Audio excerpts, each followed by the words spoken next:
Finally, I get to meet you. I've chatted with you several times, and I feel like I've known you because I've been following your adventures and I've read your books.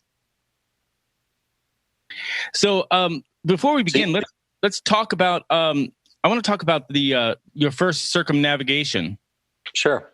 You flew the Spirit of San Diego, and what led up to that? Well, actually, let's stop that for a second. Why don't you take a minute to sort of tell everyone about you and what you're doing, and then we'll go to that. Okay, well, right now I'm doing a polar circumnavigation. And back in 2015, I did an equatorial circumnavigation, which I think is what you're intending to do in your DC-3. Yes. Basically, after we finished the equatorial circumnavigation, that was the beginning of Zen Pilot because I had an engine failure 14,000 feet over the Strait of Malacca. And I dead stick 19.6 nautical miles into Kuala Lumpur International. The plane was trailing smoke. There was oil spraying on the 1500 degree exhaust. And the plane was overloaded with about 600 pounds of avgas. Wow. And I just barely made it. And that's the beginning of the book, Zen Pilot, Flight of Passion and the Journey Within. And, once that book hit the market, we did pretty well.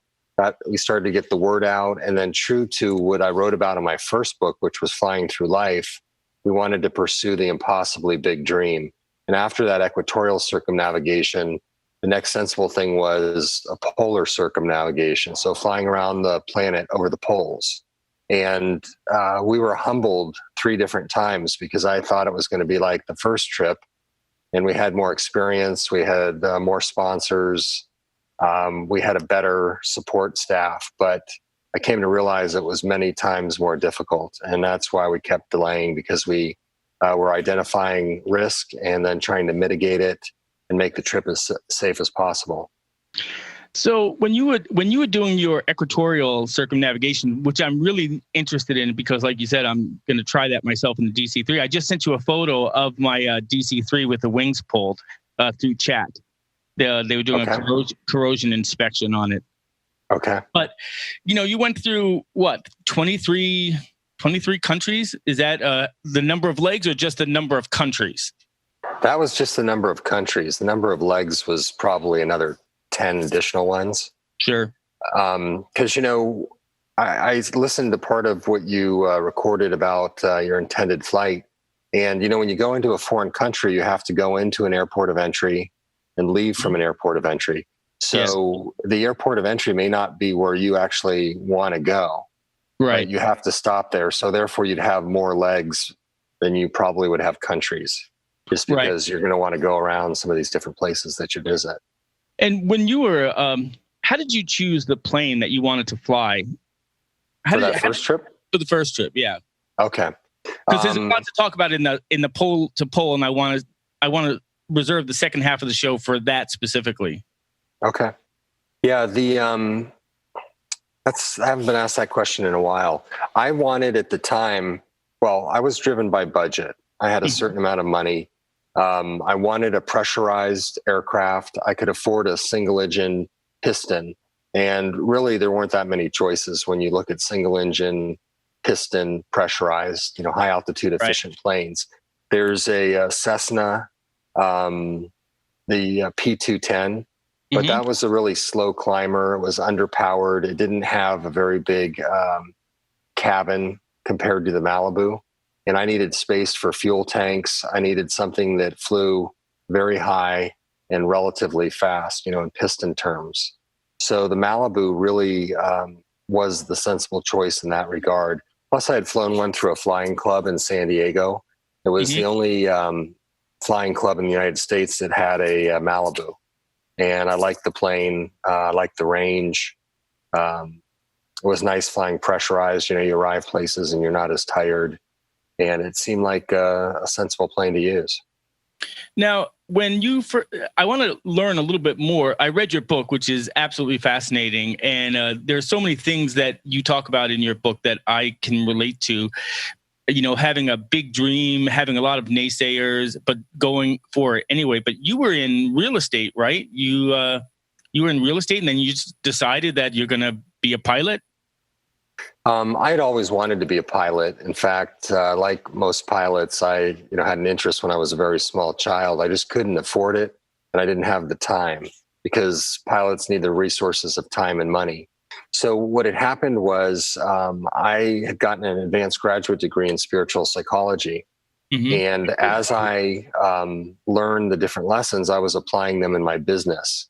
And because of that, the business tripled in size, which was a real estate business. I was a landlord.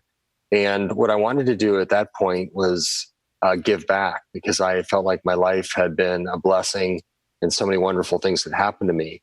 So I wanted to connect my passions, which were spirituality, flying, and business, and then show the world that these spiritual techniques actually worked rather than just, talk about it. And to do that, I would go out into the world and, do this equatorial circumnavigation. What made you, I know the moment for me, but what was that moment when you said, I'm a pilot, I become a pilot, I'm going to do this thing? And then what was that like? What was that transition from, I'm going to do it, I'm thinking about doing it, and then you start doing it? Tell me about that. Yeah, there were really two moments. One of them was I was, deciding that, okay, I'm going to give back in the world, but I wasn't quite sure. So I made this contract with the universe, and I said, you know what? I have these three major issues that are happening right now. I had an apartment building that had burned.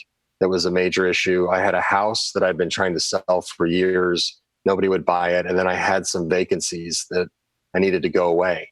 So my contract was, if you take care of these three things, then I'll go out into the world for 2 years and I'll lecture, I'll write books, and I'll give back. So within 2 weeks, I had an all cash offer on the house. The apartment building that had burned, the insurance company stepped in and gave me a check to cover all the costs and to pay the rent for a year. And then my vacancies went to zero.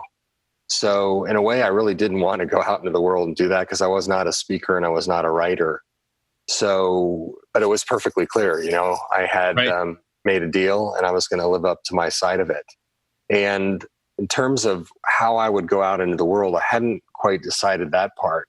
And I was watching that Tom Hanks, actually I was sitting watching television, and I had this moment of clarity where I decided I was going to go off and do it.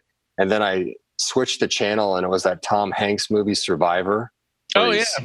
He goes down in the airplane.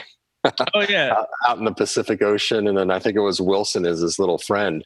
But I thought that was actually kind of a bad omen because, I was going to be crossing the Pacific Ocean. And that's the largest and, in my opinion, the scariest ocean to cross. So to flip the channel and see this guy had gone down in the Pacific Ocean, was stuck on an island, was a concern to me, quite honestly. So, as a pilot, I've been a pilot since I was 16, a private pilot, and then I joined the military and then became a pilot in there. But the one thing that all of my pilot friends always say is that never cross the ocean in a single engine. Did you ever have a second guess about that? Yeah. And in the book Zen Pilot, that book is really about crossing the Pacific Ocean.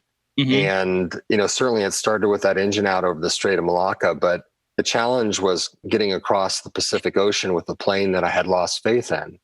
Right. And we had many Zen moments, which were, scary or terrifying things that happened, but I learned a lesson from them, a spiritual lesson. And those were our Zen moments. And a lot of them happened in the plane at times when it was failing. What was the spiritual lesson? Well, there was many spiritual lessons in the book, but one of them, just to give you an example, was... So what was the one in the engine when you lost confidence in your plane? That's what I'm curious about. Right. Okay. What I thought was that the plane was trying to kill me. I was on this mission and the engine failed. And, there's basically 4 outcomes. There's destruction of the plane and your death, destruction of the plane, you're injured, destruction of the plane, you walk away, and then the plane survives and you survive. And it's like this cosmic lottery that you've entered into. But what the lesson was that I came to realize is the plane was actually keeping me alive. And why was that? And how did you come to that understanding? Well, I believe the reason why it was happening was because there was a bigger lesson for me in my life.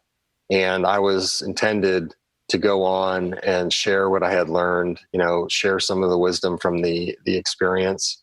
And it wasn't just, my experience to have. It was something that I could help move the world ahead, by sharing. Let me ask you two things. One is you mentioned a couple of times about the spirituality of your journey. Is that tied into a specific faith, or is it just a generalized spirituality? Well, I think, if you look at religions comparatively, there's a lot of similarities between them.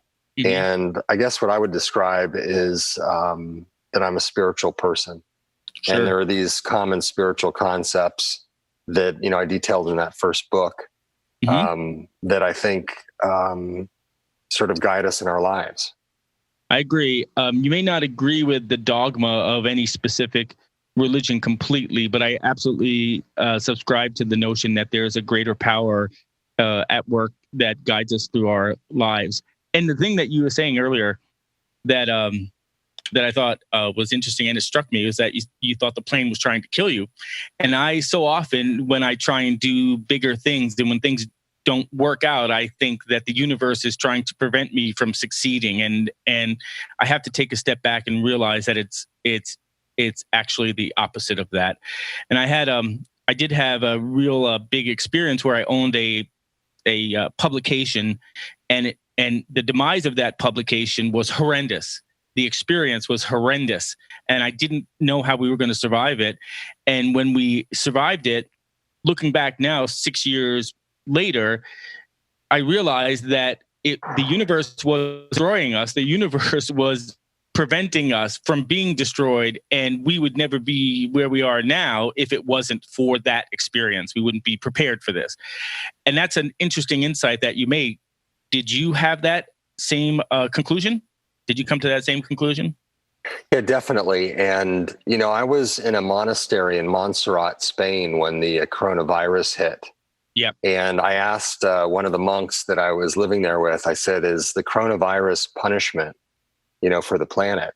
And he almost chuckled, he said, no, this is the natural order of things. And, humans have forgotten that we're mortal and that technology, medical technology can't always save us. So what I believe is that things are not happening as punishment, but actually as lessons to us. And in your situation, I'm sure you learned a great many things from, what transpired. Now, the universe sends you the answers to those questions, and then you have a choice. Are you going to follow them and learn your lesson and, move on, or are you going to stay in that place? Because if you stay in that place, the lesson comes back, but even stronger. Yes, I find that to be completely accurate, and I've lived that. I want to ask you a question, something that I thought about before we were meeting, and that was, I knew the moment that I was going to try and circumnavigate, and actually, I just said that a friend of mine says, "You never say try, you're going to do it." So I'll say it again. I remember the moment when I decided to circumnavigate. There was clarity. It was going to happen. And I knew why. Like, I knew what I wanted to accomplish, right? I wanted to promote civilian aviation. It was going to be a goodwill flight. It was going to promote friendship and diversity, inclusion, everything positive. I wanted it to be no politics, no controversy, no, any message that could cause controversy. When you did your first circumnavigation, did you have an idea of what you wanted to accomplish when you were done? And did you accomplish that? I believe we accomplished what we set out to. One of the things we were trying to do is to showcase aviation safety and technology, to show the aviation community what was possible, what was available, and then, basically show that you could take this equipment to its limits and it would have a positive effect on aviation. But the bigger message, and I came to realize that the plane was just the vehicle for the message. Right. The bigger message was this message of oneness. A plane travels across the planet. It doesn't know boundaries. The weather moves freely across the planet and the plane just flies. It doesn't distinguish between being over mountains or desert or ocean. It just keeps going. And, the world has become one. I'm not sure if people necessarily recognize that, but, our communications are global. Our economies are now global because we get products from all these different countries. A lot of the challenges like the coronavirus are global issues, and no single country or person can solve them. So we're being forced to deal with these things on a global scale. Right. And the plane is a great metaphor for that. Right. So let me ask you, when you first became a pilot, what are the things that you felt when you flew? Like for me, like I'm flying Saturday, right? I fly a Piper Arrow. That's the plane that I fly for pleasure. So I'm flying Saturday, and first of all, I haven't been able to fly in a few months because of the coronavirus here in Chicago. So Saturday, they just released it 2 days ago. Saturday, I scheduled the plane. The weather's going to be nice. I'm super excited about going, but I get butterflies. Now I have almost 10,000 hours total, and I still get butterflies when I know that I'm going to go fly. Do you feel that? Do you feel that same way when you fly? Yeah, in fact, I did a DVD with Gleim Aviation called Overcoming the Fear of Flying, Unleashing Potential. And I don't have as many hours as you do, DJ. I have about 2,000, and I've only been flying since about my mid-40s, and I'm 54 now. But I am afraid every time I step into a plane. And the plane I'm flying now, the twin turboprop, is a beast. I mean, we've modified it in over 50 ways, and it's realistically the fastest, highest flying, furthest flying turbine commander on the planet. And, you can ask a lot of a machine, but we know that machines fail. And then humans fail too. I was actually the most likely part of both, the equatorial and polar circumnavigation to fail. Right. So I think if you're not afraid, then you might even be dangerous. And right. I often say this, and Nick and producer Nick and I talked about this, and I said, a lot of the civilian aircraft accidents that you see are through pilot error, and they're not student pilots; they're high time pilots because they get careless with their pre-flight, or they don't plan properly for fuel, or they don't fly enough to practice emergency procedures or any of those things, or they don't know their aircraft well enough. And I think that is the one thing that I maintain from the military is I never take off without doing my thorough pre-flight. And if I ever feel rushed by someone else, then I won't take them. But I also get butterflies, Robert, just because I love to be in the air. It almost feels like a natural extension of who I am. And so when I'm flying, I don't have the fear when I'm in the air. I have the sense of responsibility to get in the air and to get on the ground. But once I'm in the air, it is to use your term, it is a spiritual experience, and I always feel that way. Now, the plane that you have that you're flying right now is what? It has 5 props I saw. So is it? That's not very common on a turbo, is it? Well, let me say one other thing on your last point there, DJ, before we move on. Just 2 days ago, when I was in Malmo, Sweden, I was supposed to fly here to Gotland Island, and I didn't sleep well that night. And, I was up, and I woke up in the morning and I was tired, and I canceled the flight. And I've done that, 5 or 6 times in my flying career. And I think it's really important to go and sort of do a personal inventory and decide, are you safe to fly? Are you mentally alert? Is this just a day that feels like, you should fly? And for me, it was really clear. And I had to tell a bunch of people, hey, I'm not leaving. I'm sorry. I think it's better for me to wait one more day. And the next day I slept really well. I woke up refreshed, and it was a fun experience. So, I think, those voices are trying to tell us something, and to ignore them would be a bigger issue. So. Sure. I agree 100%. Because you can't just step out and check under the cowling, in flight. Yeah. So if you don't prepare on the ground, then if anything happens in the air, That's an unnecessary risk. Look at John F. Kennedy Jr. is a classic example of that.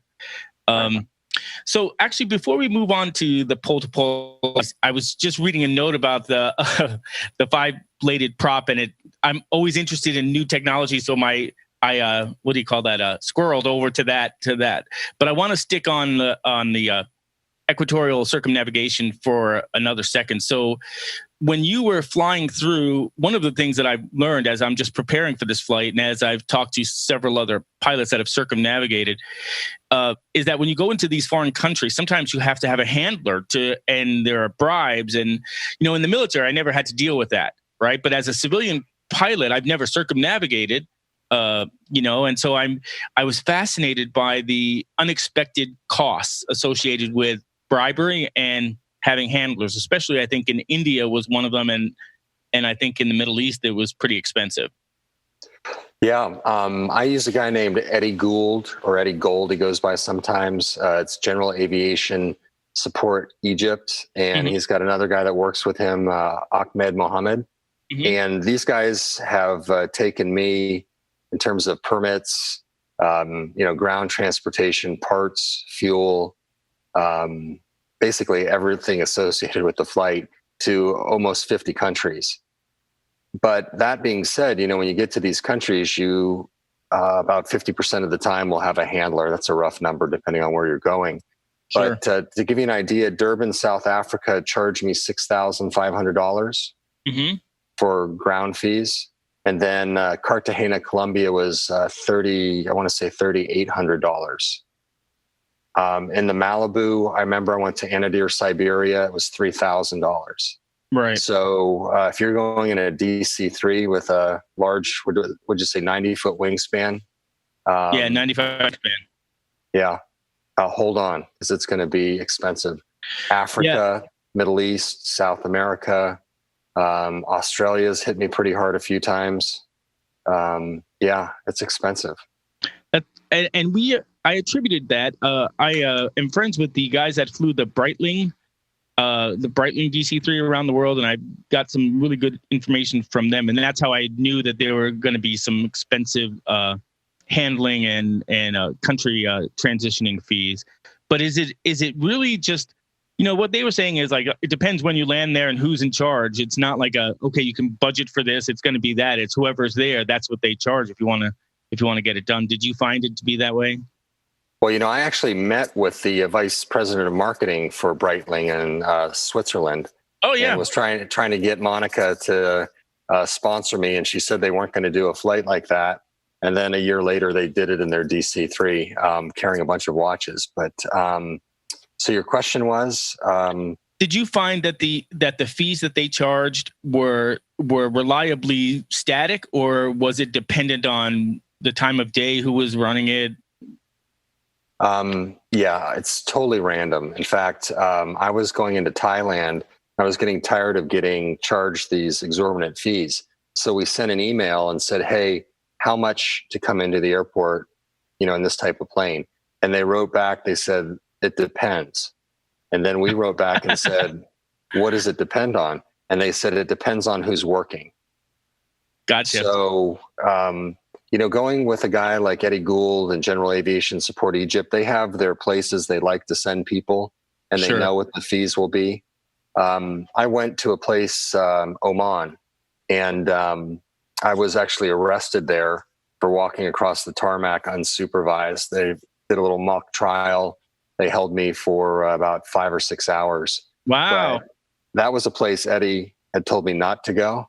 And I went there because when I was in the Navy, a lot of the officers on my ship would go there. It was a combat zone in the Persian Gulf. So it was a big deal to get off the ship for any reason. It didn't matter where you were going. And I wanted to go check out Oman, I guess, against Eddie's, suggestion. So, sticking with the places that he recommends is probably a good idea. Sure. Like I said, I've had an experience traveling the world in a C-130, but I've never done it as a civilian.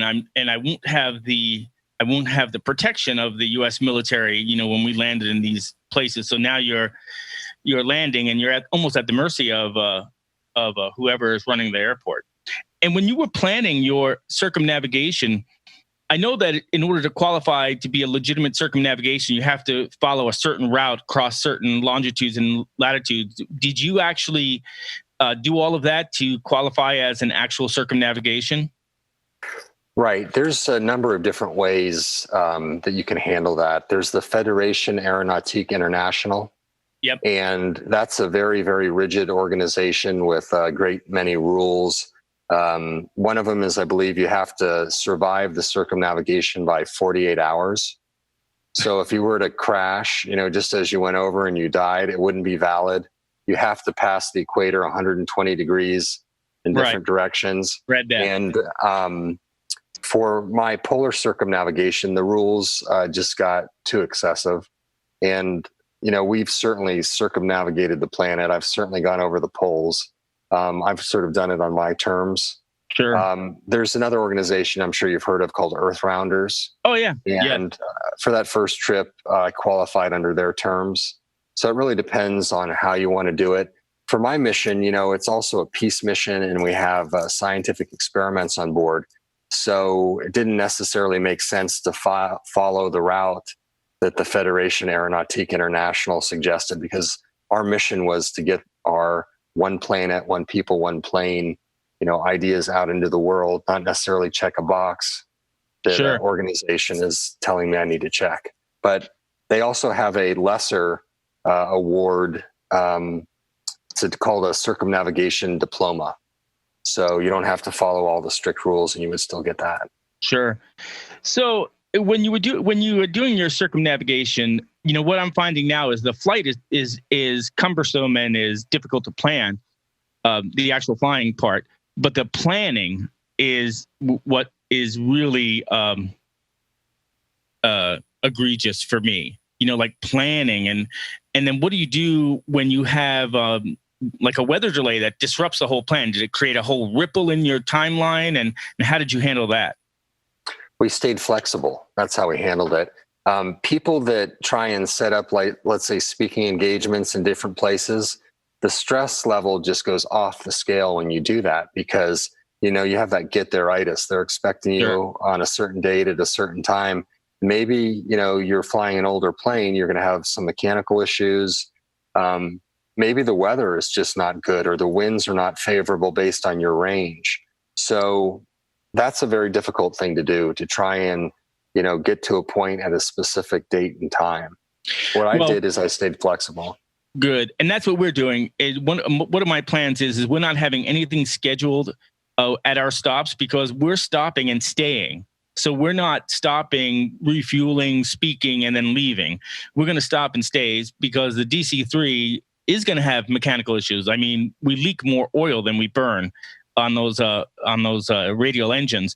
We're also going to be carrying a bladder with some fuel, and we only have a range of 1,700 miles. And we're going to be unpressurized, because it doesn't fly above 10, 11,000 feet unless we have oxygen. And, it's kind of ironic that you have this big airplane with these two WASP engines on it, but it really only flies as fast as maybe a 182, by today's standards. So it's going to be a low and slow flight. And my thought is that we'll land, have we can at least have an advance party to announce our landing, and then stay there, have some time, and then leave whenever, because it's not a race. One of the things that I always found is that people always try to associate the flight as like it's a race around the world. And I said, no, it's not going to be a race. It could take 6 months. It could take 8 weeks if I didn't stop and do anything, or it could take a year. But it's going to depend on weather and, mechanical issues and some other things. So I was curious how you handle that. And flexibility seems to be the rule of the day when it comes to reducing that amount of stress, of get there-itis, as you said. Yeah, so now, and my flights, each of them set world records, but that was not the reason we did it. And I'm quite honestly opposed to a lot of that, because, there's this thing that's happening where the pilots are becoming younger and younger, like the youngest person is which generally means less and less experience, less maturity. And that's a scary thing, because there was a father and son that were doing a circumnavigation before me, the Suleimans. Yeah, they're from Indiana. Yeah. Yeah. And the boy had just gotten his instrument license, his IFR, and he didn't even have the card yet. It was just written on a piece of paper. And these guys went through American Samoa, crashed about a mile off the end of the runway. And I remember when I got there, I mean, the energy was really challenging. The people at the airport weren't even looking at me in the eye when I was getting ready to take off. Really? Because they had this, this very challenging experience. But wasn't his father an airline pilot? Yeah, I don't know about that. I do know that they were leaving at night, very heavy with fuel, and they were going to skip one stop that I made, which was Christmas Island. Yeah. They were going to go directly to Hawaii. The problem is when it's dark at night and you're way over max gross, and you can't see, the horizon, and you're a new pilot, probably not the best plan, Right. I've always been taught, and I was taught this when I was a younger pilot in the Air Forces, and even in a civilian, is that your decisions are like links in a chain. And one of those decisions alone may not be enough to cause problems, but you add several of those links in a chain. Next thing you know, you're in deep trouble. And I always reference John F. Kennedy Jr., right? So I'm from New York originally, and I used to fly out to Block Island and Nantucket and Martha's Vineyard all the time from either Westchester or Danbury Airport, which is close by me. And one of the things he was flying, he was a young pilot, didn't even have his IFR rating, was flying a plane that was way too advanced for him. He didn't have any experience in that. He had a broken ankle and had just had the cast removed. He was rushing to go to a wedding, so he was leaving late in the day when everybody who flies out to Block Island or that area knows that fog comes in around that time. And then he took off. He didn't take a support pilot, which was offered to him, to fly right seat. So he got out there, and instead of what an experienced pilot would do if he gets caught in bad weather, is just level the wings and contact ATC and get flight following or vectors into somewhere, he didn't. He got stuck in the fog and then started out as a slow, gradual turn, and then he got spatial disorientation. So when he was in such a steep turn that when he pulled the yoke back, when he saw his altimeter going down, he thought he was going up, but in actuality, he was pointing more towards the ocean, and he killed himself and his wife and his wife's sister. And I think this is what I see. Like I just saw before we were talking, a video of some kid who was going to try and circumnavigate, and he was 16 or something. And I thought to myself, geez, at 16, even if you have your pilot's license, or 17, you don't have what experience, what life experience, what decision making, what cognitive experience do you have if a situation evolves? If nothing goes wrong, then okay, you can do it. But that's not the point. The point is what if, and most likely what does go wrong when you're doing a circumnavigation, especially in a single engine plane like a Bonanza, I think he was flying. Yeah, the other piece of information I had heard about the JF Kennedy Jr. crash was that he didn't want to go, and he was having a major blowout argument with his wife. And the words that I heard were that, we got this plane so that we could do these trips, and there was, some pressure to get it done. Never. So horrible. And look at the end result of that. And I think that from my experience as a pilot is the minute. I think part of the thing that is most important for experience is recognizing when you're at that moment, you're about to make a poor decision based on external forces that really have nothing to do with aviation and put you in a bad situation. And that is something that I always am nervous about is, am I being pressured? Do I feel pressure? Am I tired, or am I in the best, space to fly? And it cost them their lives.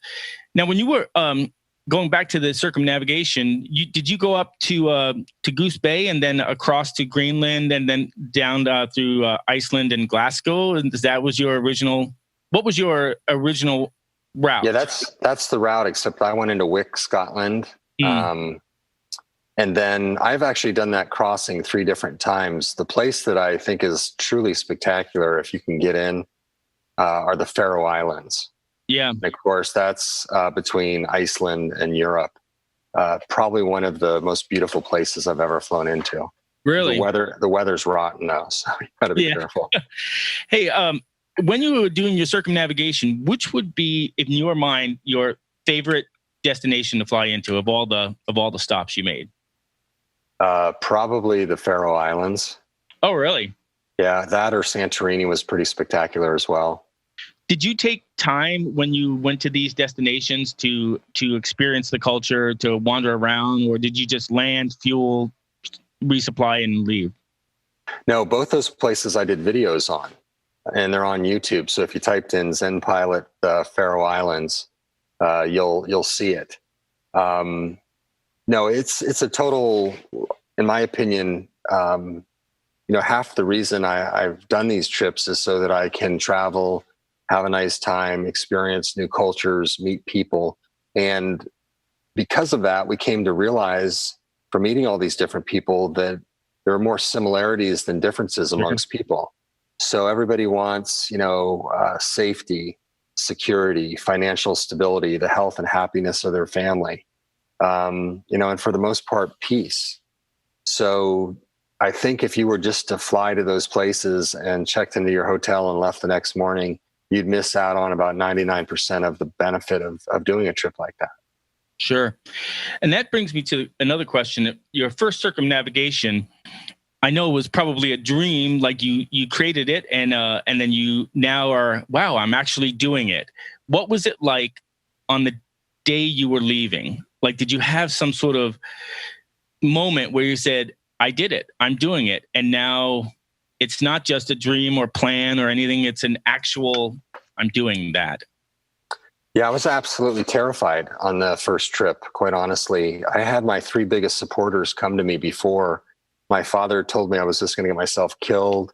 My girlfriend told me that she had a terrible dream. I died by myself in the middle of the Pacific. And then my best buddy told me that I should wait until I could afford a turbine aircraft that was, supposedly 100 times more reliable. So I had a lot of people coming to me on that first trip, and I had a knot in my stomach that was huge. And I knew something big was going to happen. On this trip, the second trip, people came to me and said just the opposite. They said, hey, I've got a really good feeling about this. You're going to do it. It's going to go well. And, that was reassuring for me. And that doesn't mean there hasn't been a huge number of challenges, along the way. In Dakar, I had a fuel tank explode, not explode, but burst. And it sent the fuel into my eyes, on my chest, my legs, my arms, my groin. I've dodged a cyclone out of Madagascar. And then that South Pole leg was something like I've never experienced before in my life. Really? So that brings another question is, when your flight was over, how did it change you? Which flight? The South Pole leg? No, the equatorial circumnavigation, when that was over, when you were back in San Diego. Well, I think it's pretty typical to get back to a place and then you realize that nothing stopped while you were gone. Sure. Life went on.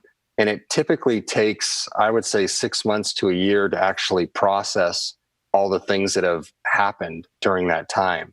Because if you're doing your job as a pilot, you're focused on one leg at a time, and your only job is survival. So, how the pieces interact, what somebody said, what happened, why did it happen? Those are all questions that you have to answer at a later time. And I think some people maybe think, oh, you've got 90% of the trip done, you're there. But that's not true, because, the only thing you bring forward is experience, and you still have to deal with whatever's thrown your way. Sure. I don't know if you've ever had an engine failure. I did. Over New York City. Yeah, I've had more than one. So they say you get one in your career. That wasn't true for me. But I think it's a defining time in anybody's life. And when you get to these remote parts of the planet where most people haven't been, and you're by yourself or maybe just with, a couple other people, that I think is the pay dirt for all this time, expense, and preparing, because those are experiences you can't have anywhere else. Sure. And yeah, just tremendous. In fact, I had a lot of people who wanted to fly with me over the South Pole and also the North Pole, but I worked so hard, to make this trip happen. I wanted to have that experience, on my own. And I completely agree with that, because whenever you work hard to achieve a goal, I always felt whenever I was achieving a goal that I set out for, that moment when you achieve it is almost like taking a sip of fine wine. You just want to savor it. You worked hard for it and you don't want to share it. And it sounds selfish, but it is a little bit selfish, but it's deservedly selfish. That is your goal, and so I totally understand that.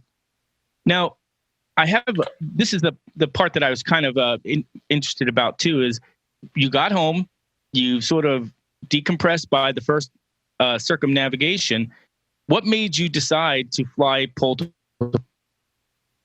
Well, that first book called Flying Through Life, one of the things we talked about was pursuing the impossibly big dream. And for us, when we completed that equatorial circumnavigation, after 2 years of lecturing and writing about it, the question comes up, well, what's the impossibly big dream now? And what you'll find is, as soon as you complete something like that, everybody says, well, what's next? What's next? Sure. And true to what we had said in that first book, it then made sense to go and pursue something even bigger. And that was that pole to pole flight. And have the goals changed? I know the first goal for the equatorial flight was, goodwill, friendship, and promoting civilian aviation, and putting something good out in the world. Are those goals the same goals for your pole to pole flight as well, or are they different? Some of them are the same, and we've added some other ones. Certainly, we're showcasing the latest safety and technology that's available, again, for our sponsors. The goal of oneness is still there. We're saying one planet, one people, one plane, oneness for humanity. Sure. So we're taking that to another level. And then this time I have 2 scientific experiments, one for NASA and one for the Scripps Institute of Oceanography. And then, the records are different. This time, first aircraft ever to fly over the poles using biofuels, longest leg for a twin engine, or for that matter, a single engine turboprop. It is the first polar circumnavigation of that category of plane, which I believe is the C1F category. Yeah. So there's, different records as well. Oh, and then it was to celebrate the 80th anniversary of AOPA. And I had made a promise to them that I would fly over the South Pole in 2019, which was their 80th anniversary year. Sure. And how did you come to decide on the modifications for the Gulfstream Turbo? Basically, we did everything that we could, and we did not spare expense, and we sought out the most experienced people we could find.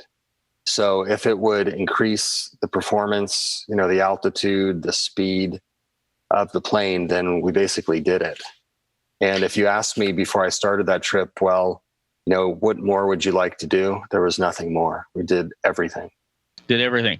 What is your greatest fear about flying pole to pole? I know that flying an equatorial circumnavigation is scary in its own right, but flying pole to pole, it seems to me like weather and what do you do if you have to make an emergency landing? Those choices are pretty limited. I think the thing that scared me the most was fuel gelling, because Jet A1, in the US we get Jet A, but in South America you can get Jet A1, which is good down to minus 47 Celsius. Mm-hmm. The engines on the plane are rated to minus 53 Celsius, but the weather is as cold as minus 60. So if your fuel gels, you lose both engines. Right.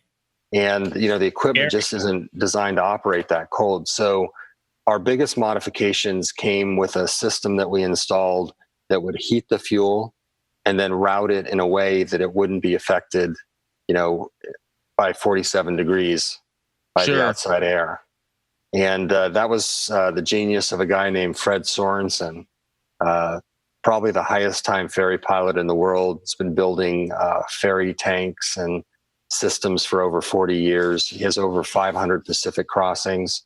And he built me a ferry system with 6 fuel tanks and 20 valves. It's they electronic amazing. valves or manual valves? Manual valves. So you have to operate them while you're flying if there's a problem? Yeah. It was actually suggested that I take a second person along just to operate the fuel valves.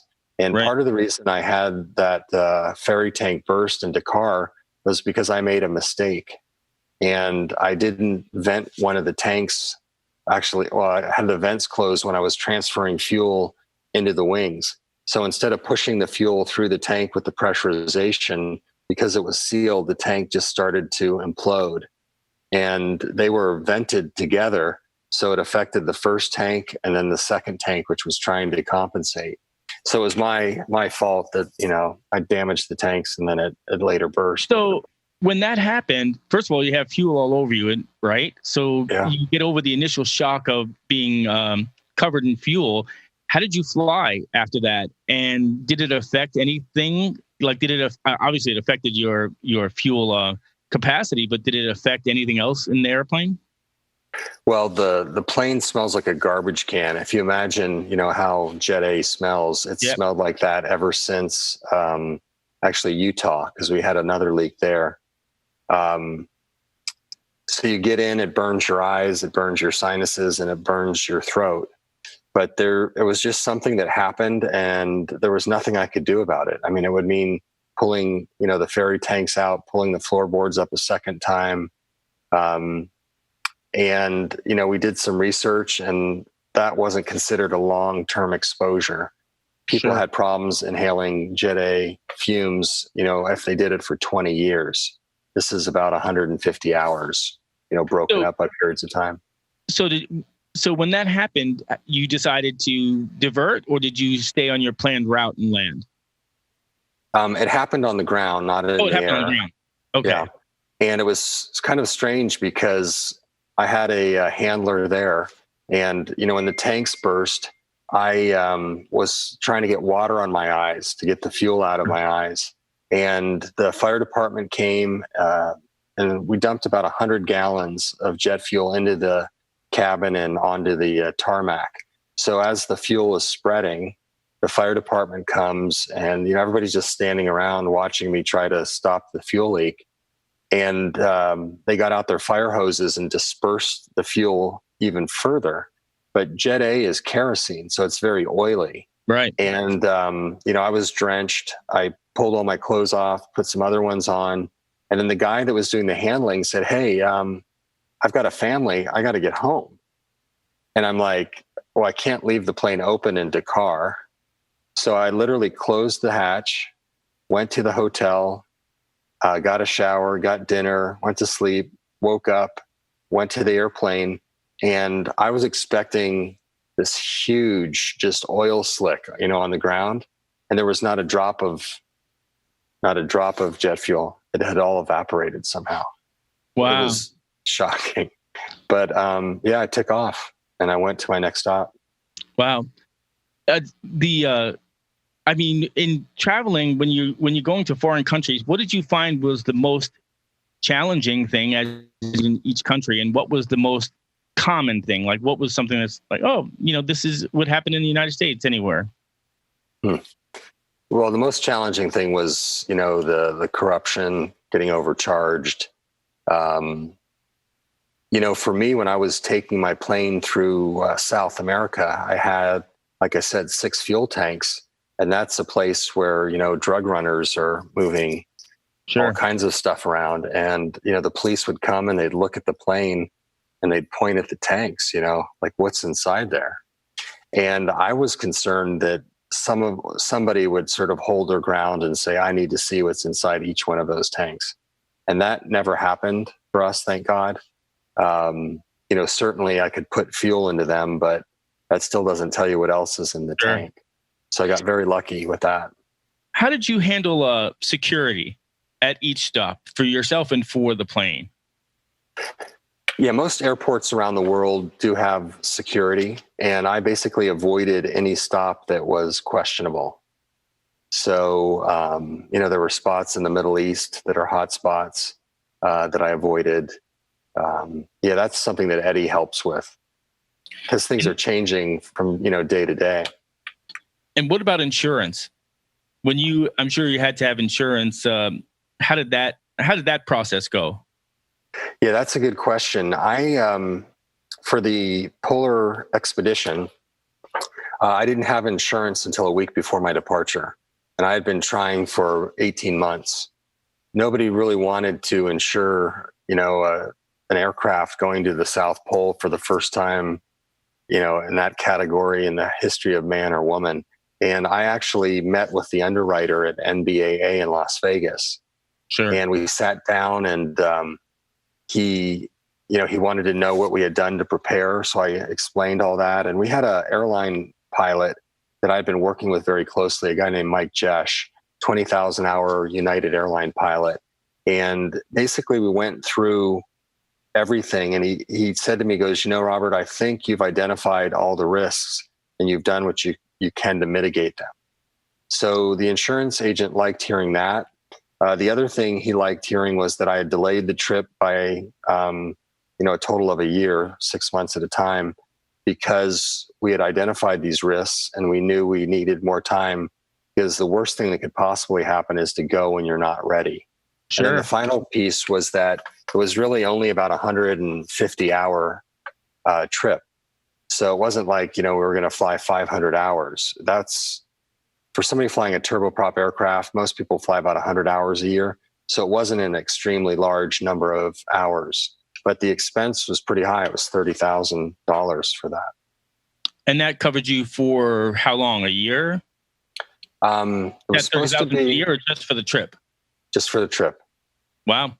Now for the equatorial circumnavigation, I was able to get the insurance agent and broker to pay the cost of the insurance.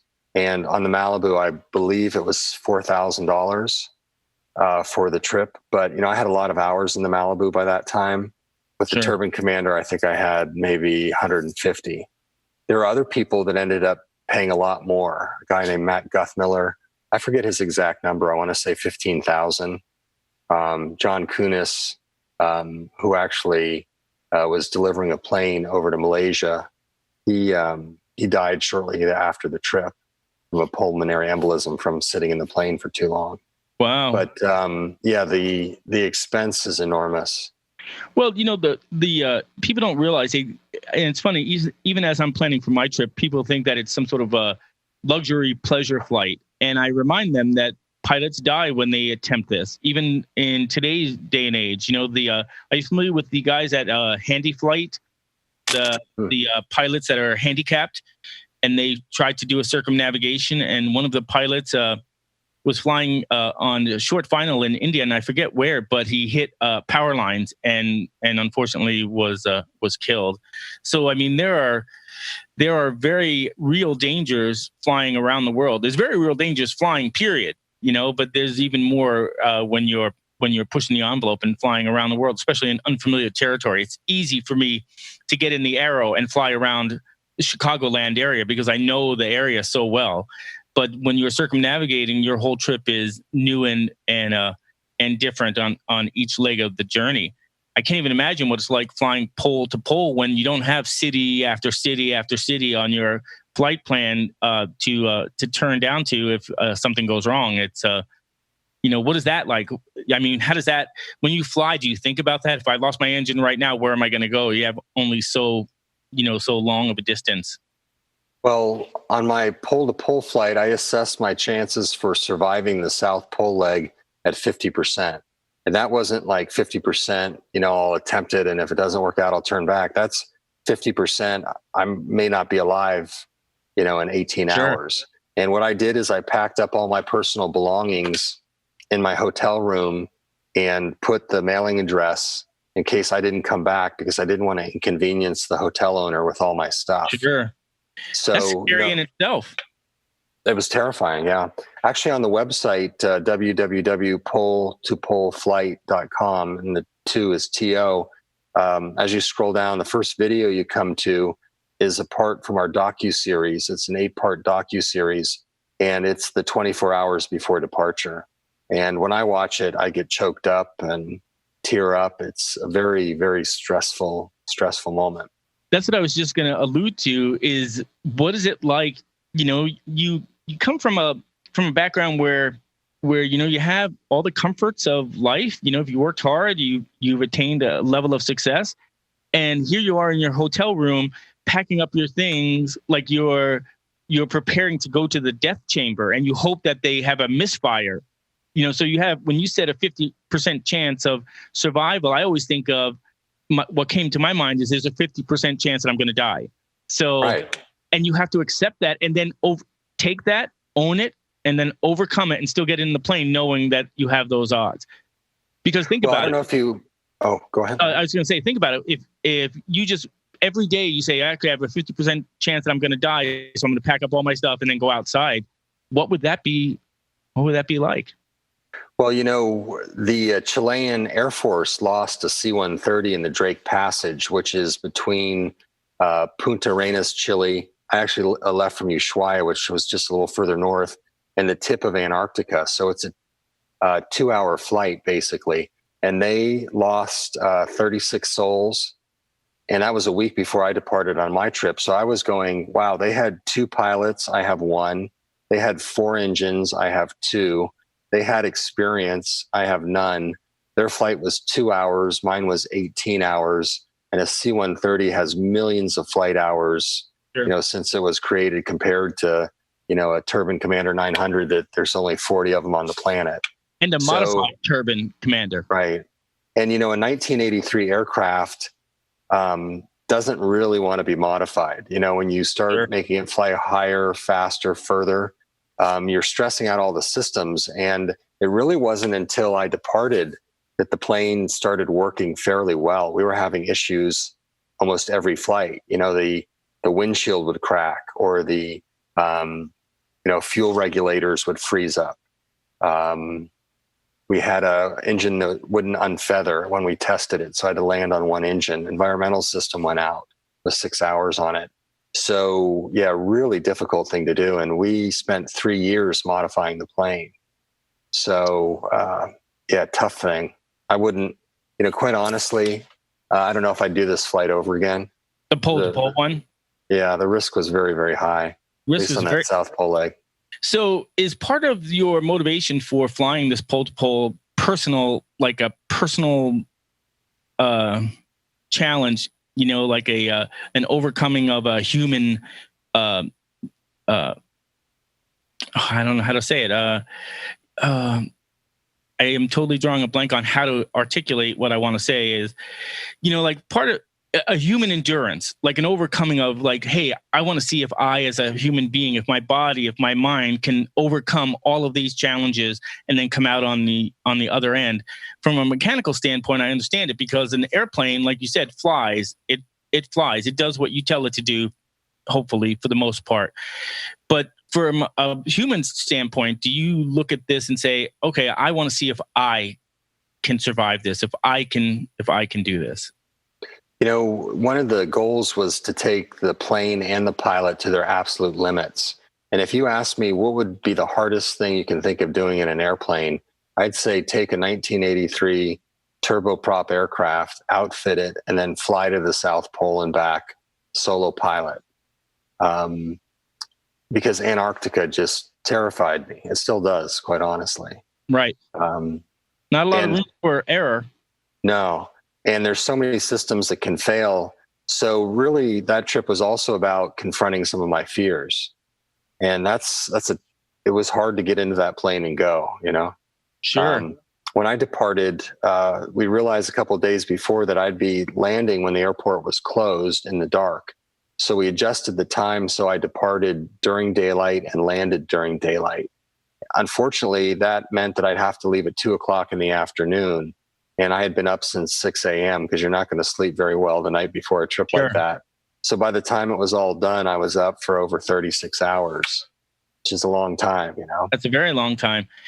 You know, I'm sure I know the answer to this already, but I'm assuming that you had heat in that airplane. Yeah, we had, actually, it's a wonderful system. It's made by a guy named Peter Schiff. And most turbine aircraft take bleed air from the engines, they cool it, and then they put contaminated bleed air into the cabin of the plane. Peter Schiff's system takes the bleed air, spins a turbocharger, which takes air from outside, compresses it, and then pressurizes the cabin. So it's non-contaminated. That system saved us about somewhere between 3 and probably 7 knots of speed. So we're faster. Sure. It also saved about 200 pounds of weight. So very complex system, but when it's working, it's amazing. Did you also have a bleed air system for the leading edge of the wing to prevent icing? And did you experience icing? Yeah, the plane has a de-icing system as compared to an anti-icing system. Sure. And there have been a couple times when I've experienced some ice. Nothing crazy, nothing that the onboard system couldn't handle. And I don't fly in a situation where that continues. I only fly to get out of a situation. Sure. So, yeah, we have de-icing boots, heated windshields, heated props, heated air inlet. There's some parts of the avionics that are heated, the pitot-static system on the outside. And then on the top of the tail, where the where the tail's moving, that tip there is heated as well. Sure. Did when you were flying, did you have any systems issues with any of the control surfaces because of the extreme temperatures? Nothing with the control surfaces, but one of the things that has been intermittent has been my fuel gauge on the co-pilot side. And that's a big problem because, as you're moving fuel from ferry tanks into the wing, you have to be able to balance the fuel out. And if one of the gauges doesn't work, how do you truly know how much fuel is in that wing?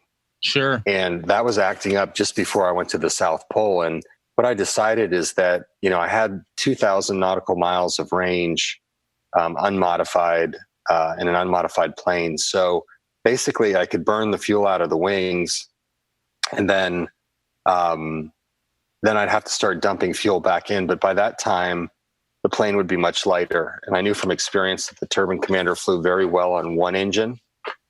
So even if I did, miscalculate with the fuel and I lost an engine, I could still make it back on one engine. Speaking of that, what was your optimum cruise altitude as you were going, as you're doing the pole-to-pole flight?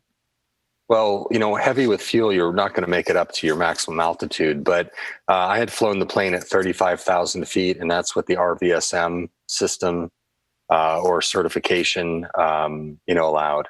I think the plane could probably do 37 or 38, but that's not what it was designed to do. Sure. And what was the and when you had 5 blades on that prop, how was that to trim out to get the most efficient use of the engines? Well, those propellers were designed for my trip by MT Propeller, and they're 5-bladed nickel-tip scimitar composite props, and they had built me a 4-bladed scimitar composite heated prop for my equatorial circumnavigation. So I went to them and said, hey, I need a propeller that's going to get me climb performance, but I also need cruise performance. And, they set out and created that propeller, and it's become an excellent seller for them. Now it's sold out for 6 months, and they've raised the price pretty substantially, but it has delivered everything they promised. And one of the things that it's done is eliminated the vibration that plane was known for. Also, They say it's cut the noise in half. And, the speed performance is probably a few knots in cruise, but it's a lighter propeller, so it starts faster, and it has more ground clearance because there's more blades, so they don't have to be as long. It's a very high performance propeller. It's wood on the inside and composite on the outside. And, that has its pluses and minuses, because if you ever have a prop strike, the blade's going to basically be destroyed. Whereas if it's a metal prop, you'll probably bend the tip, but you'll still be getting some performance out of it. So, ideally, you'd want a plane that's not very complicated. Like if you look at Charles Lindbergh, he had a magnetic compass, he had a right whirlwind engine, and he had a plane that had cloth on the outside, right? Right. With me, I've got ADS-B in and out, synthetic vision. I've got a pressurized cabin. I've got every gadget available. I have infrared. We needed that for the performance, but reliability is a consideration as well. And if you told me, hey, I'll give you, a higher performance plane, or I'll give you a more reliable plane on a equatorial or a polar circumnavigation, if I had a choice, I would go with the more reliable. Sure. Which is one of the reasons why, first of all, I wanted to fly the DC-3 since I was a kid. And it's not, the other reason is its reliability, but you sacrifice, you get that, you sacrifice speed and altitude and some other things. But now you can use your iPad, for God's sake, to navigate. So it'll be interesting to see what happens once I start the flying part of the preparation for this flight. But that brings up a question. You were talking about the prop. If you had a strike on the prop, did you worry about bird strikes on the South Pole? I guess it wouldn't be that many. No, not up that high and that cold. I didn't see anything flying up there. What about on approach or on departure? No, I've been lucky, I guess. I've never had a bird strike. I've had some come close. And one of the great things about the Turbine Commander is that it flies, like I said, really well on one engine. So you'd have to lose both of them simultaneously or, pretty close to have that affect you with both engines. Sure. So how far along are you in your pole-to-pole flight? I'm about 3/4 of the way. Right here in Sweden, I could literally fly over the North Pole and back into Alaska from where I'm at. But since we have filming for the documentary or the docu-series, I'll take the plane over to Iceland. We'll film for a week. Then I'll go up to Svalbard, Norway. And the distance from Svalbard to Dead Horse, also known as Prudhoe Bay, is about 2,000 nautical miles. And that's the range of the plane unmodified. But I'll have probably 1 or 2 ferry tanks full of fuel just, in case there's some winds that I don't anticipate. The other, I want to talk about as we come to the last part of the show, I want to talk about the underbelly of a project like this, that it doesn't really get the spotlight. One is how much does it cost? How much does it cost, and how do you get people to support it? Yeah, that's a question I could probably spend about 10 hours answering. Sponsorship's a huge part of a trip like this. We're saying, the plane was about $1 million for me. And then with sponsorship, we did about $500,000 in improvements. And then the trip was probably about $1 million for everything else. And that, goes back to the docu-series. It goes back to social media. It goes back to, coaching for lectures and editing for the blogs. My preparations, insurance. There's a list that's very, very long. Sure. When I flew it in the Malibu, I would probably say that the cost was around $200,000, maybe $250,000. Sure. So it just depends on how big you want to go, right? If you decide you want to take 2 years off to prepare, which is pretty close to what I did, then really you should kind of consider your income during that time too. I didn't do it in the number I gave you. Sure. But, how big do you want to be on social media? Are you going to do some filming? What sort of places are you going to stay in? Sure. There's a lot of moving parts. And for me, I have 90 plus sponsors, but I was not able to get a fuel sponsor, a hotel sponsor, or a ground transportation sponsor. Sure. So sponsors like to give you their products and services because, you're going to be showcasing them. But the hard thing is the cash. Right. And most people don't want to part with their cash. So Absolutely. So that brings up the follow-up question is, were you fully funded before you departed, or were you funding as you were departing and during your flight? Well, I started the DeLaurentis Foundation, and through that, we were fully funded. But that's me, stepping in and paying for the stuff that wasn't covered by sponsors. Sure. So, and that's what I'm planning on doing. Some people, what they do is they'll hold out for one sponsor, like the Perlin 2, that glider that set the altitude records. He went to Airbus and had a connection there, and they covered everything. Right. Actually, I don't know if it's truly everything, but they were the only sponsor. For me, I went to many, many different companies, and each of them gave a small amount in some cases, in other cases, a bigger amount. But, there's two different strategies. There's a lot of ways to go about it. And some people don't even use sponsors at all because, you have a commitment to them, which can be a little bit of a distraction. Because remember, your only goal is to stay alive. Right. So, did you use crowdfunding at all? I did not. We didn't think that it would be all that effective in my case. Sure. It really depends on your personal story. If you could pull it off, I'd say it's great. And I know for your mission, you probably have a lot of individual supporters that want to see you successful. For the Pride Flight project, I have a lot of a pretty good database of individual supporters. We have a pretty good social media, but I own a media company and several publications, and then I have a lot of connections in media, and they're all interested in what I'm doing. And plus, I have a lot of sponsors that I work with for events that we within our community. So I know it's going to be a mix of corporate sponsorships. It's going to be a mix of individual supporters, and it's going to be a mix of my own personal checkbook to fly this project. The plane itself was not a big expense. It was under $100,000 to acquire the plane, but it's probably going to need another $200,000 to $250,000 in upgrades and modifications to be ready. And then, of course, the flying part. And DC-3 uses avgas, which is not always readily available. So we have to, we're planning for that. In some cases, having to ship 55-gallon drums of avgas ahead of our flight so that we can stop. But we're going to do the traditional northern route with the only modification, instead of going through the island hopping to Hawaii and then over to San Francisco, we're going to go up over Japan and then cross over to the Aleutian Islands and come down through Alaska. Yeah, I've flown the Aleutian Islands in the Turbine Commander. In fact, when I first bought it, I flew up there just to test it out.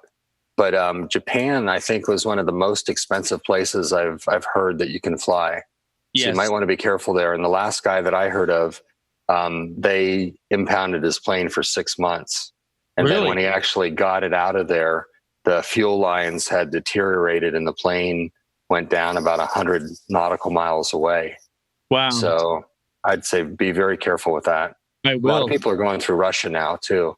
That might be another option. The original thing was to go up the Chinese coast, and then I forget the name of the airport at in the Soviet Union, or Russia as it is now. But I heard that it was very tricky, and it was might be difficult for us to get services, especially considering who I am and the nature of the flight and what we're representing might be a challenge. So I was trying to pick a route that would be less problematic, but we're ways off from that. But I heard that was an issue. So yeah. Oh, go ahead. I was going to say, in some ways, flying directly across the Pacific actually eliminates some of that. But there's again pluses and minuses. Right. Well, we would definitely have to have a bladder for that flight. And I have a good friend that flies DC-3s, and they used the bladder before, and they went to the path that you went. I think they stopped at Christmas Island and then hopped over to Hawaii. And that may end up being the route that we go because of those issues that I just explained. So the last... Let me just tell you one thing about Christmas Island. They don't have any lights for at night. So make sure that you land during the daytime, and they don't take US dollars. They charged me $300 to convert my US dollars into, I think it was Australian currency. Oh, really? Yeah. Just making a note of these little nuggets of information. So when do you anticipate that you'll be returning to San Diego? And then after you return to San Diego, then what? Well, the plan is June 15th to go over to Iceland and then leave from Svalbard, Norway sometime in July. Sure. And then it'll take about a month making it through Alaska, Canada, and then down into Seattle.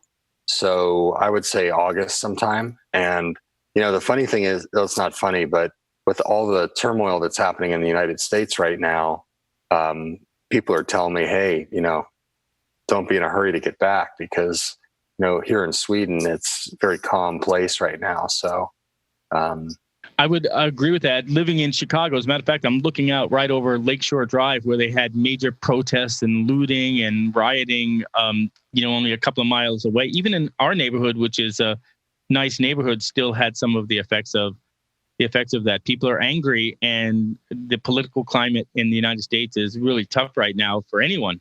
Anyone with good sense or common sense is, very small sliver of influence now. So when you get back, let's say everything goes fine, everything calms down, you come back in August. What's the next big thing for Robert DeLaurentis? I will finish the docuseries. And right now we're hoping that Discovery picks the series up. And I'm also writing my fourth book right now.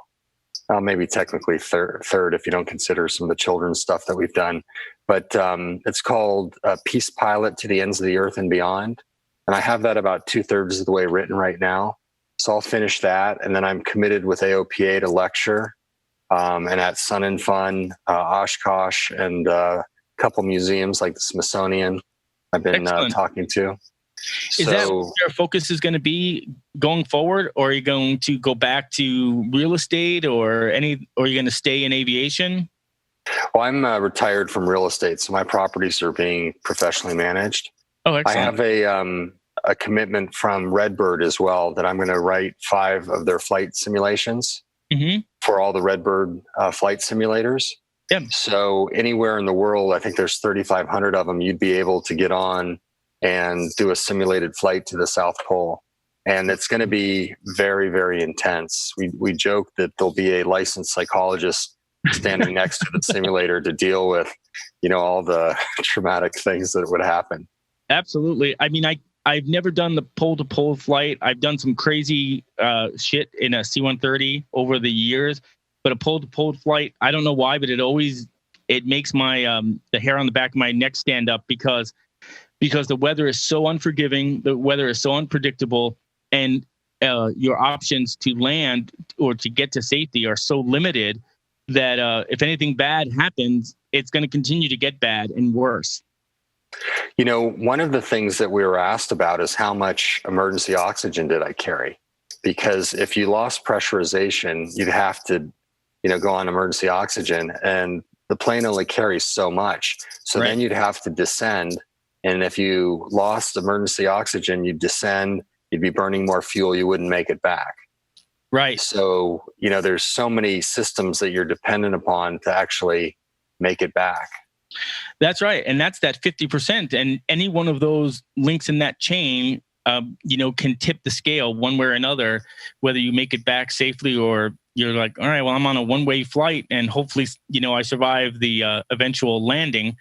Right.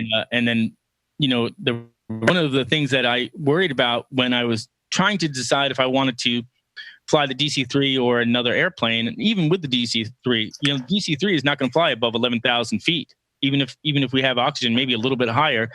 But the crossing over the Atlantic from Goose Bay, what happens if we have to ditch?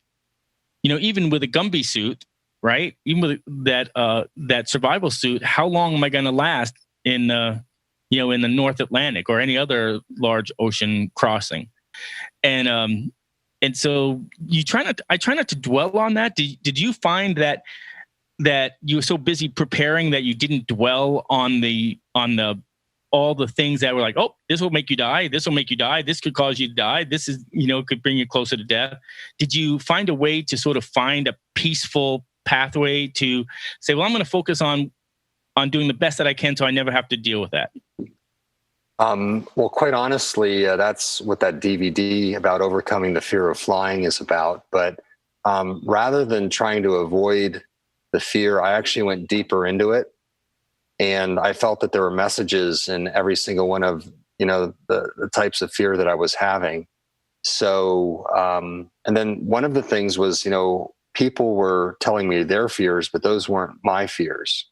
My fear Right. was having to ditch out in the middle of the Pacific or landing on an island at night with mountains around, with the tower closed when I was fatigued.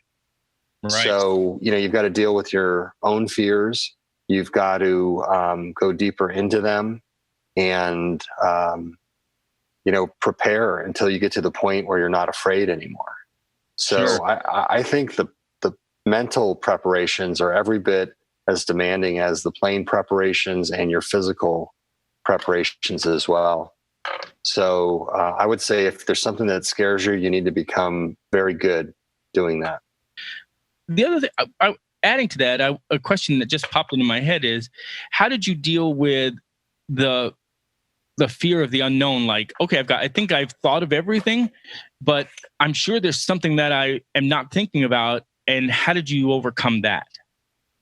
You can't overcome that. So, for example, on this trip, we had identified the risks and mitigated them. But what really scared me were the things that I wasn't aware of. So a perfect example of that is the coronavirus. I didn't prepare for the coronavirus when I left. I didn't even expect it. So, something like ditching in the ocean, there's a place on the East Coast where you literally get into a simulator. They shut the lights off. They flip you upside down. They dunk you in the water, and they have simulated lightning and wind. And you have to get out of your harness, feel your way out of the plane, and make it to the surface of the water. And that's an absolutely terrifying thing to go through. But I did that and, passed the course. And, that was just one of the things that scared me and I was able to actually go after. But the things you can't prepare for are what make it really, really hard. Sure. Did you wear a survival suit when you were crossing the oceans, or did you just have it on board? I wore it to my waist. And some of the more experienced ferry pilots don't even wear immersion suits because they feel that it just prolongs their misery. Right. And one guy actually said that he felt like fuel was worth more to him pound for pound than survival gear. Wow. So did it affect your ability to handle the plane? Because I know they're pretty bulky. No, because it was just around my waist. The Suleimans, I think when they found the little boy, he had his immersion suit on up to his waist, so he never had time to put it on. And then, of course, they never found the father. Was that purely an overgrowth weight issue? Did they ever determine that? I never followed up with that because they were flying a V-tail Bonanza, right? So if they were overgrossed flying at night, first of all, why would they? I mean, think of all the daisy chain in the decision making. This goes back to what you were saying earlier, that at a young age, you don't have the experience to recognize these links on bad decision making happening to stop it. You don't see the pattern. But one thing I never understood about that flight is, how do you go through the whole preparation of a circumnavigation and planning out all of the different possible eventualities, and then make the decision to depart a unfamiliar airfield at night with no lights, overgrowth in rain, without somewhere along that process, something clicking saying, whoa. Well, I know when I left out of American Samoa, I was freaked out because I had burned, I want to say it was 5 quarts of oil on my last leg. Mm-hmm. And I didn't know if that was over the entire span of the flight or in the last 15 minutes of it. My plane was not very smooth at idle because it degrades over the span of the trip. Then I, had the energy of these guys that weren't looking at me, and I made a critical mistake. They asked me well, what runway do you want? And I said, well, the same one I came in on. And they gave me another runway, and I wasn't paying attention. They gave me the short runway. So it was a really foggy, rainy day, like most days in American Samoa, and I could barely see the center line. So I'm rolling down the runway, I'm watching the speed increase, and then I see the fence. I'm nowhere near my rotation speed. So I popped the plane over the fence, and I knew it was going to settle down after that. So I went into the ground effect, and then I let it come down.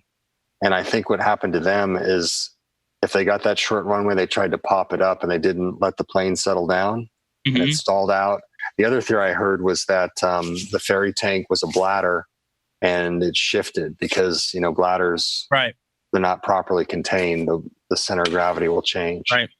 So no, I don't think they know the answer to that question because they've not found. They've not found the bother. I know that. Yeah.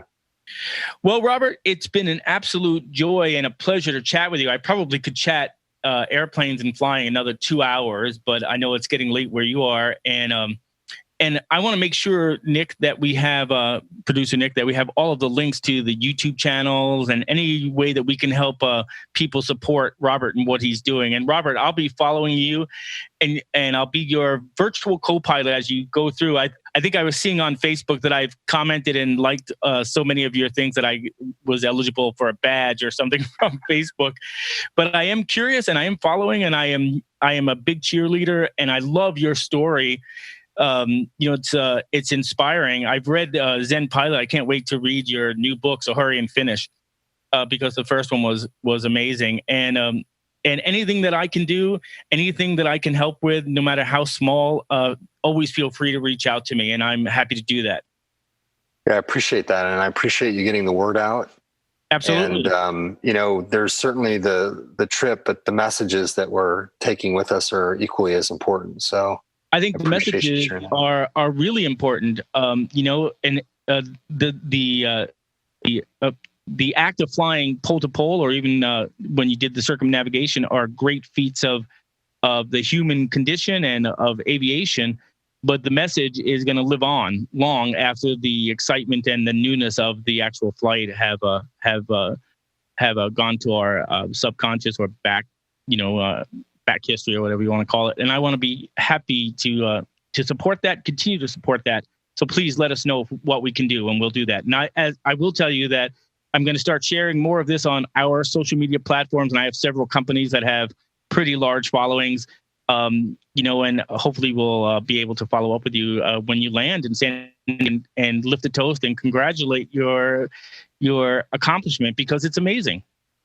Well, thank you. We appreciate any visibility we get. And, as you get closer to your trip, check out my website, because I've documented a lot of the stuff that I learned along the way. It would be helpful, I think, to you. Absolutely. One of the things I want to ask you is you mentioned your docuseries. When is that going to be completed, and when would it be available? Do you have a timeline for that? We have rough cuts on 5 of the 8 episodes so far, but because we're trying to get some other, organizations involved, I don't know. I'd say sometime next year. I don't know. That'd be awesome. No. I'm super excited to see that, but I will check out your website. I want to check out more of your YouTube videos. And like I said, if there's anything we can do to help you, to support you in what you're doing, I'm happy to do that. And I'd love to have an opportunity to chat with you again as my project moves forward and as your project comes to a safe conclusion. All right. Thanks, DJ. And thanks, Nick. I appreciate your help. You're very welcome. Listen, get some rest. And again, it was an absolute pleasure. Take care. All right, guys. Take care. Bye-bye. Bye-bye.